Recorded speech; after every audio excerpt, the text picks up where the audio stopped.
Hello and welcome to today's Fi with Fitz. I'm Keith Fitz-Gerald. Thanks as always for joining me. You know, before we get rolling, I had the opportunity to speak in Rome, Italy last year. So here's a quick shout out related to the shirt that I'm wearing. To all my friends over there, ciao, amici di Roma del programma IMBA. Spero di rivedervi presto. All three indices are in the red as I record this after yesterday's records, and predictably, the newsmongers are reporting that it's the tariff tantrums again. Not entirely true. We know better. We've talked about this many times. The U.S. 10-year yield behind the scenes is higher, which means the cost of borrowing money, the vigorish, the VIG, just went up, so the go-fast crowd that is usually leveraged up to their eyeballs as a way of maximizing profits is now selling to get under margin and leverage thresholds. Don't let it faze you. They'll be back. Meanwhile, stay focused. Here's something to think about. People think that you make your money in bull markets, but the real profits almost inevitably get made when the bears come out to play. Let that sink in. Again, don't let it faze you. Stay focused. Here's my playbook today. Number one, Devin wants a word with you if you don't think this will boost profits. Who's Devin? Well, let me explain.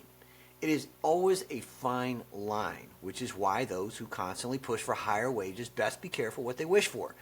Goldman Sachs is about to hire Devin, an AI coder who can crank out software faster than his human counterparts can even type the specs. Now, other companies, of course, are making similar moves, and the pace is accelerating. To a point I have made many times over, AI will radically define what it means to work, what work actually looks like, and of course, how work gets done. Is it scary? No doubt. But it's only scary if you are stuck in your ways and unwilling to learn how to work with AI. Loads of people think that AI will replace them, but I don't see it that way. Some people, sure, there's no question about it. But those who are willing to learn, who have a trade, who are creative, who know what questions to ask and how to get answers that are actually valuable, no way. Learning to work with AI is going to be very profitable for those who do. So, invest in chip makers, data security, AI cognition, and education. It's a very short list. By the way, here's an investing tip in this department. Disruption never asks for permission. It simply shows up, takes a seat, and rewrites the rules before most folks even realize the game has changed. Take a look at this image, the sixth wave. It's on my written version of Keith's 5 with Fitz this morning, but we are on the cusp of one of the greatest single investing waves in human history, the sixth wave. All right. Back to the banks. My favorite bank is already well ahead of this curve, and it's already having great success with AI. And it's not Goldman, by the way. I'm betting that revenue and profits will accelerate dramatically because of AI. Now, whether you own that bank or a different bank, I don't know. But what I do want you to think about is that I trust you're thinking along similar lines and investing accordingly. Why? Because if you don't, Devin might want to have a thing or two to say with you about that. Number two, Intel's great escape, ditching real sense to chase AI table scraps. Here we go again. Intel's tossing its AI robotics unit, RealSense, out the door with a shiny $50 million consolation prize. The 3D vision and robotics automation tech, now a standalone company propped up by Intel Capital and MediaTek Innovation Fund, gets Nadav Orbach, Intel's resident innovation disruptive guru, as its new CEO. And you know what? Orbach's big pitch? The time for physical AI is now, he declares. As if he's cracked some cereal box decoder ring code on the robotics' sudden popularity. Whoopee-doopie. My POV is very blunt. Intel's been napping through the AI revolution, hitting the snooze button on cellular, mobile, and every other tech wave for a decade. Now it's yeeting RealSense into the wild, hoping somebody else can make it relevant, while Intel scrambles to stay afloat.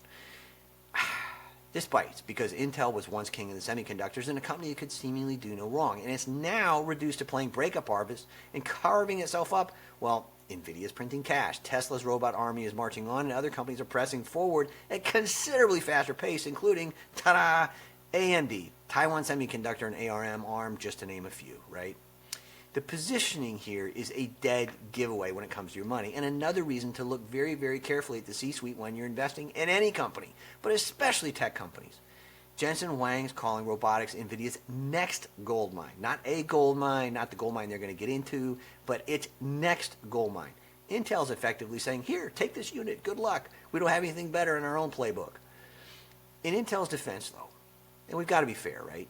Newly seated CEO Lip Bhutan does get it, and he told employees as much earlier this week, saying, we, Intel, are not one of the world's top 10 semiconductors. Then he gave credit to AMD and NVIDIA, among others, for aggressively addressing the AI market the way Intel should have. I mean, I don't know about you, but that had to have hurt for anybody sitting in the room. I can't imagine what it's like to still work there, and I really feel for anybody who does. So here's a trade idea. I've laid out several for Intel recently, in the last few months, but I laid out another trade idea on July 2nd, and my price points still stand. Shares are down as I type, which means it might be coming into range.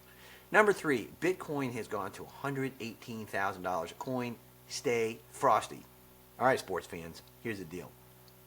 Institutions are apparently piling into Bitcoin ETFs, which reportedly experienced their biggest inflows all year. Prices have now tapped $118,000 per coin. Should you buy it? Well, loads of people are clearly loading up on Bitcoin, and I celebrate everyone who's on board. Just for the love of God, please be careful. There's 3 reasons why I bring this up and why I'm so insistent you do so. Number 1, shorts are getting plowed under right now because the run higher has resulted in something like $650 to $700 million in short liquidations. Now, if you're not familiar with how this works and why this is a big deal, rising prices cause traders using leverage who are short Bitcoin to buy back their positions, which in turn pushes prices higher faster and causes even more positions to be liquidated.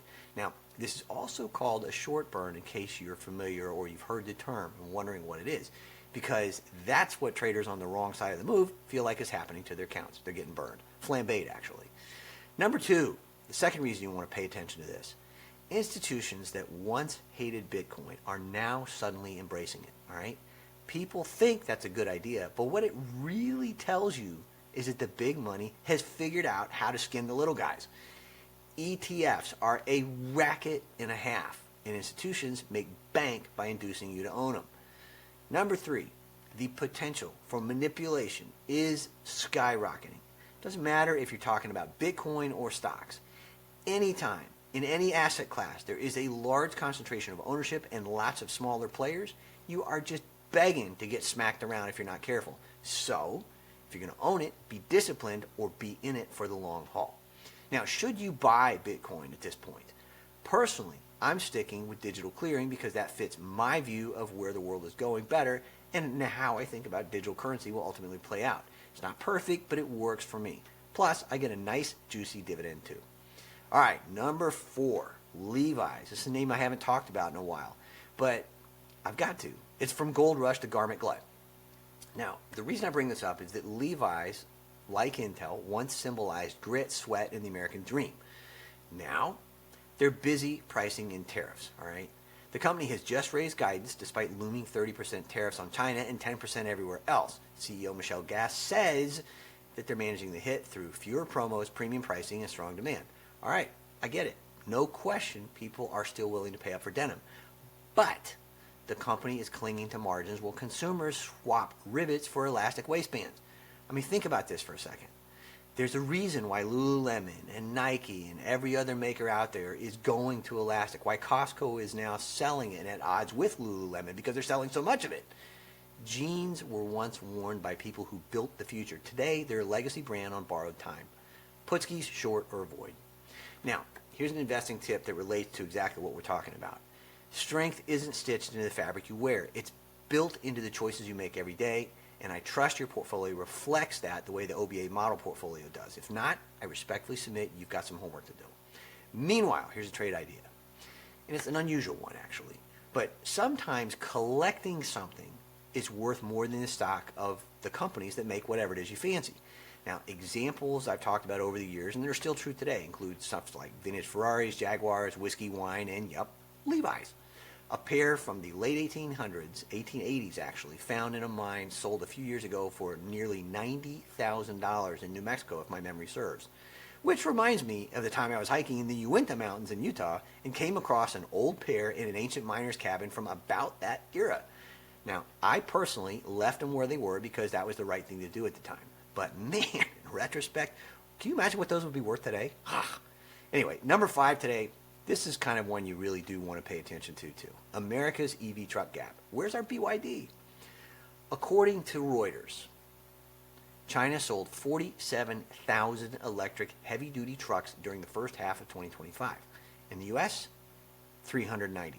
not 1,000, total 390. Now, I urge you to ignore what's happening at your own risk.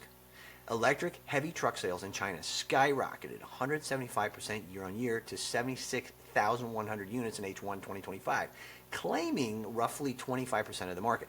Now, subsidies obviously play a big deal in here, but a rapid charger rollout, it's killing diesel with a 6.3% drop in consumption forecast for this year. Now, China's transport sector, not for nothing, is guzzling 2/3 of its diesel, and that is in turn projected to use 40% less by 2030, just a few years from now, cutting total diesel use from by a quarter from 2024 levels. All right. Meanwhile, America is still rolling coal. I get it, but China's building chargers faster than we build Starbucks. My point is this. As an investor and somebody who lives here, if we don't shift gears, and pun's absolutely intended, there's a very good chance that the U.S. will be importing Chinese trucks instead of making our own. Europe, Africa, and the Middle East, and even South America almost certainly will be importing these things, which is competition for everybody who's not yet in the game who thinks they're a legacy truck maker. Meanwhile, you know who, yep, him, is already well ahead of the curve, though. And if you don't know who him actually is, respectfully, you're not paying attention. So are smart investors, right? They're already on board. The robo-taxis him makes are just a warm-up for the big show when it comes to trucking. Keith's investing tip: when the road forks between the future and excuses, bet on the one that's already shipping product. Now, OBAers, this is yet another reason I insist we own a balanced 50-50 split between the two top players in this lane. And I've had enough coffee, so I'm filled with puns today. But anyway, forgive that. Let's get to today's bottom line. It is Friday. If you're not investing in the best, you are going to get left with the rest. It's just that simple. There are no two ways about it. As always, let's make it a great day. Finish the week strong. You got this, and I promise. As always, see you Monday. Thanks for joining me. Make it a great weekend. Cheers.